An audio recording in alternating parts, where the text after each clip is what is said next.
Everyone, good morning. तो आज हम पढ़ने वाले हैं अवतार सिंह संधू जी का पास, जिनका नाम पास रखा है शॉर्ट नाम, और वैसे इनका पूरा नाम है अवतार सिंह संधू। जो चैप्टर है यहाँ पे सबसे, आई थिंक ये चैप्टर का नाम है यहाँ पे सबसे खतरनाक। ठीक है, ये काव्य रचना है। तो सबसे पहले स्टार्ट करते हैं। वही कोटेशन इनकी जो है, बीच का रास्ता नहीं होता है, ऐसे लिया गया है। बीच का रास्ता नहीं होता इनकी एक रचना है, जिसका हिंदी अनुवाद है। ये हिंदी अनुवाद की एक रचना है, पंजाबी की शादी लिखी गई है। तो भारत भारत मेरे सम्मान का सबसे महान शब्द है। जहाँ कहीं भी प्रयोग किया जाए बाकी सब भी शब्द अर्थहीन हो जाते हैं। ये बोलते हैं, लिखते हैं इसके अंदर। तो ऐसे कैसे एजीटीज एग्जाम में आ सकती है, और फिर पूछ लिया जाएगा कि ये किस रचना से है। तो आपको याद होनी चाहिए कि बीच का रास्ता नहीं होता रचना से है, और किसने लिखी है, तो अवतार सिंह संधू जी ने लिखी है, जिनका जन्म 1950 तलवंडी में हुआ था। पास इनका नाम है, मूल नाम इनका अवतार सिंह संधू है। संधू तलवंडी सलेम गांव, जिला जालंधर, पंजाब। ये पंजाब से हैं और इनकी रचनाएं भी ऑलमोस्ट पंजाब की ही हैं, आपको नाम से पता चल जाएगा। लोहे कथा, उड़दे बाजा मगर, साढ़े सम्मियाँ बिच लड़ेंगे साथी पंजाबी। ये सारी क्या है, पंजाबी की रचना है। ठीक है, नाम से पता चल रहा है। लोहा कथा, उड़दे बाजा मगर, साढ़े सम्मियाँ बिच लड़ेंगे साथी, पंजाबी रचना है। बीच का रास्ता नहीं होता और लहू है कि तब भी गाता है। ये क्या है, हिंदी अनुवाद है, पंजाबी से इनका हिंदी अनुवाद किया गया होगा। बीच का रास्ता नहीं होता, लहू है कि तब भी गाता है। 1988 में इनकी मृत्यु हो गई। पास समकालीन पंजाबी साहित्य के महत्वपूर्ण कवि माने जाते हैं। मध्य वर्गीय किसान परिवार में जन्मे पास की शिक्षा अनियमित ढंग से स्नातक तक हुई, रेगुलर नहीं थी, अनियमित तरीके से हुई।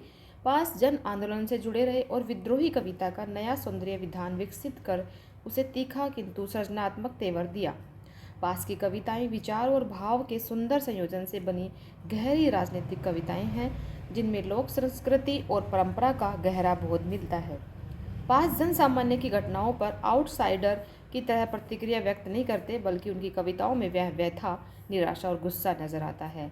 ठीक है, आउटसाइडर का मतलब होता है कि आउटसाइडर की ऐसे नहीं है कि बस ठीक है छोड़ो जाने दो वाली बात नहीं है। उनकी कविताओं में ये व्यथा, निराशा और गुस्सा नजर आता है, जो गहरी संपृक्तता के बगैर संभव ही नहीं है। उन्होंने फील किया है, तभी वो कविताओं में कह पा रहे हैं सच्चाई को। पास ने जन चेतना फैलाने के लिए अनेक साहित्य सांस्कृतिक कार्यक्रमों का आयोजन किया और सिहाड़, हेम ज्योति, होक, NT47 आदि पत्रिकाओं का संपादन किया। कुछ समय तक अमेरिका में रहे। बहुत इंपॉर्टेंट है यहाँ पे, कौन सी इनकी पत्रिकाएं थी, सिहाड़, हेम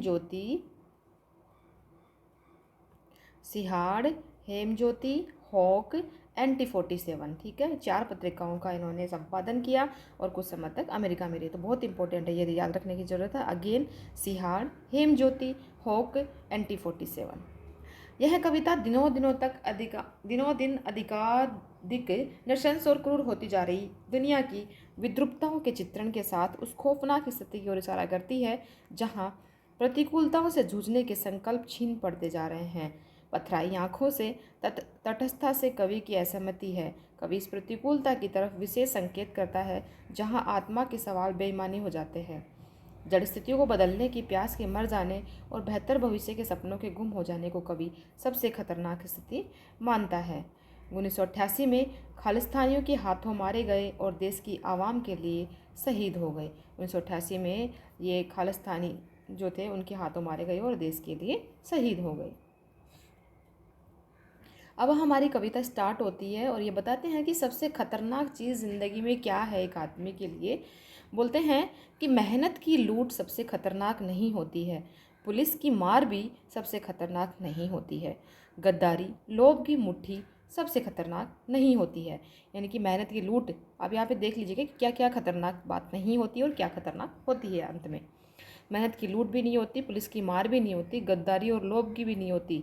बैठे बिठाए पकड़े जाना बुरा तो है, कि बैठे बिठाए अगर हम पकड़े गए तो बुरा तो है।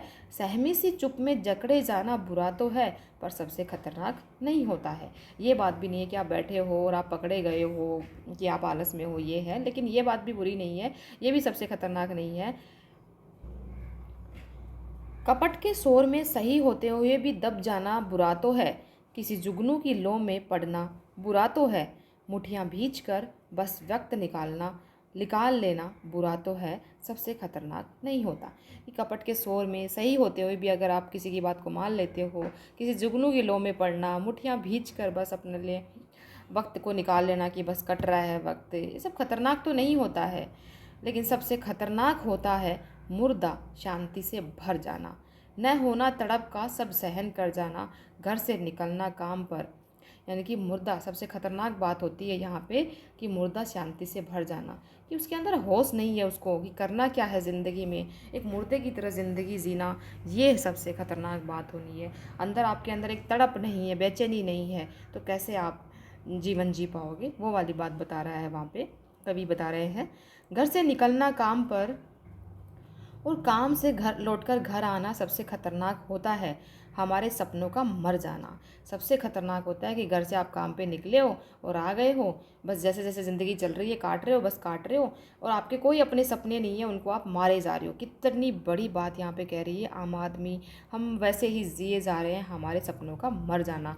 यहाँ पे सबसे खतरनाक बात होती है कि कम से कम आप अपने अपने सपनों के लिए तो जियो, अब अपने आप को तो पहचानने की कोशिश करो।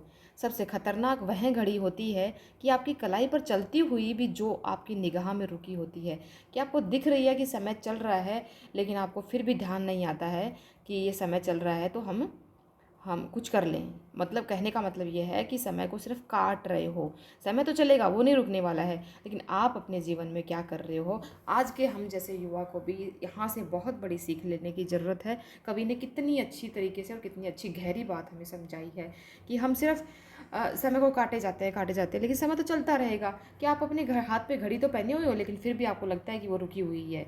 ठीक है, ऐसा नहीं होता है, समय चला जाता है। सबसे खतरनाक वो आँख होती है जो सब कुछ देखते हुए भी जमी बर्फ़ की तरह होती है। सब कुछ आपको दिखाई दे रहा है, लेकिन आप फिर भी आप सुन्न पड़े हुए हो।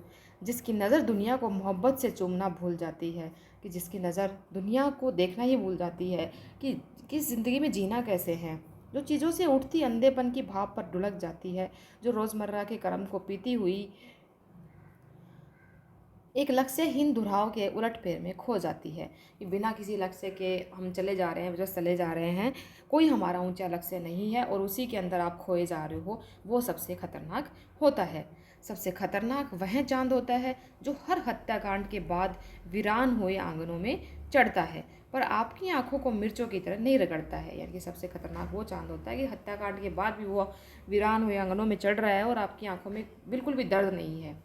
सबसे खतरनाक वह गीत होता है जो आपके कानों तक पहुंचने के लिए मरसिए पड़ता है। ठीक है, मरसिए यहाँ पर मुर्दा के लिए होता है। आतंकित लोगों के दरवाजों पर जो गुंडों की तरह अकड़ता है, आतंकित लोगों के दरवाजों पर जो गुंडों की तरह अकड़ता है, सबसे खतरनाक वो गीत होता है। ठीक है, सबसे खतरनाक वह रात होती है जो जिंदा रूह के आसमानों पर ढलती है, जिसमें सिर्फ उल्लू बोलते हैं और हुआ हुआ करते गीदड़ हमेशा के अंधेरे बंद दरवाजों चौगाठों पर चिपक जाते हैं। कि रोज़ बस वहीं काम करके लौटो और दरवाजे बंद कर लो, वहीं आपको सिर्फ उल्लू बोलते हुए सुनाई दे रहे हैं, वही सब गीदड़ की आवाज़ें सुनाई दे रही हैं और कुछ नहीं है ज़िंदगी में। सबसे खतरनाक वह दिशा होती है जिसमें आपकी आत्मा का सूरज डूब जाए और उसकी मुर्दा धूप का कोई टुकड़ा आपके जिस्म के पूरब में चुभ जाए, कि जिसमें आप अपनी अंतरात्मा को भी नहीं पहचान पाओ, वो सबसे खतरनाक बात होती है। वो सबसे खतरनाक सूरज होता है, वो सबसे दिशा होती है। यहाँ पे दिशा दी गई है, यहाँ पे रात बताई गई है। मेहनत की लूट सबसे खतरनाक नहीं होती है, पुलिस की मार भी सबसे खतरनाक नहीं होती है, गद्दारी लोभ की मुट्ठी सबसे खतरनाक नहीं होती है। तो यहाँ पे कवि ने ये सारी चीज़ें बताई हैं कि ये सब चीज़ें खतरनाक क्या नहीं होता है और क्या क्या हमारे जीवन में खतरनाक होता है उन्हीं के माध्यम से। और ये इन्हीं में से क्वेश्चन बनेगा कि क्या क्या खतरनाक होता है। जैसे यहाँ दिशा बता दिया, वहाँ पे पीछे रात बता दी। ठीक है, दिशा हो गया, रात हो गई, ऐसे मतलब इन्होंने बताया गया है। और इससे बहुत बड़ी सीख लेने की ज़रूरत है हमें कि ज़िंदगी में एक सही लक्ष्य को पकड़ के और फिर हमें आगे बढ़ना चाहिए, जिसमें ना लालच हो, ना कुछ आपका आलस हो, जिसके अंदर वो वाली चीज़ें हमारे अंदर होनी चाहिए। यहीं पे चैप्टर ख़त्म होता है और इसके हम MCQs नेक्स्ट वीडियो में करेंगे। थैंक यू, मिलते हैं एक नेक्स्ट वीडियो के साथ। Bye bye.